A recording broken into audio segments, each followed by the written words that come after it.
জানো শোনা, আজকে আমার মেয়েটা তার বয়ফ্রেন্ড নিয়ে বাসায় এসেছে।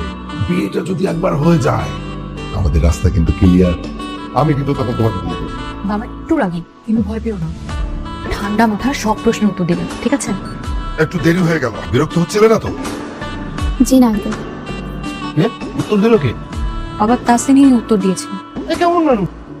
মুখে দাড়ি, পরনে ছেলেদের মতো প্যান্ট শার্ট, আর কথা বলছে মেয়েদের মতো। এই এই, তুমি ছেলে না মেয়ে? আঙ্কেল, আমি পরিপূর্ণভাবে একজন ছেলে। আমার ছোটবেলা থেকেই শুধু একটু কণ্ঠ সমস্যা, যার জন্য কথা বলি এরকমটা শোনো। আমি এরকম একটা হাফ ছেলের সাথে হাফ মেয়ের সাথে তোকে বিয়ে দেবো না।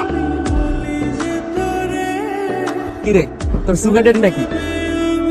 হ্যালো, তোমাকে এতগুলো মেসেজ পাঠালাম, রিপ্লাই দিচ্ছ না কেন সোনা? আমার মেয়ের বিয়ের ব্যাপারটা কত দূর এগোলো? পাত্র পছন্দ হয়েছে? হ্যাঁ, বিয়ে তো একদম পাক্কা। সোনার টুকরো ছেলে, কিন্তু তুমি তো শুধু মোবাইলেই কথা বলছো। একটা দিনের প্রেম আমাদের, তোমাকে দেখতেই পারলাম না। তোমার হাত ধরে হাঁটার কত স্বপ্ন আমার। এত অধৈর্য হলে হবে বলো? আর একটু ধৈর্য ধরতে হবে না তোমাকে?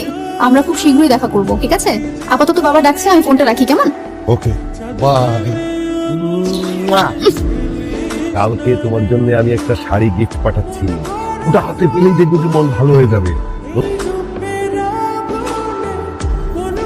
আমি শাড়িটা কি করবো? এক কাজ করি, নিতুকে গিফট করি।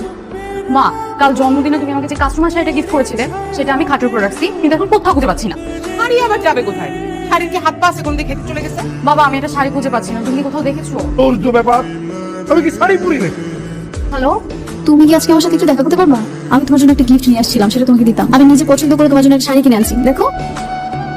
তাসিন, আমি জানি তুমি এই শাড়িটা কিনো নাই, তো কোত্থেকে নিয়ে আসছো সত্যিটাই বলো। একটা বয়স্ক লোক, যার কিনা বউ বাচ্চা ছবি আছে, সে আমার সাথে ওভার দ্য ফোন করে কথা বলে, আর আমার কন্টেন্ট জন্য ভাবে আমি একটা মেয়ে।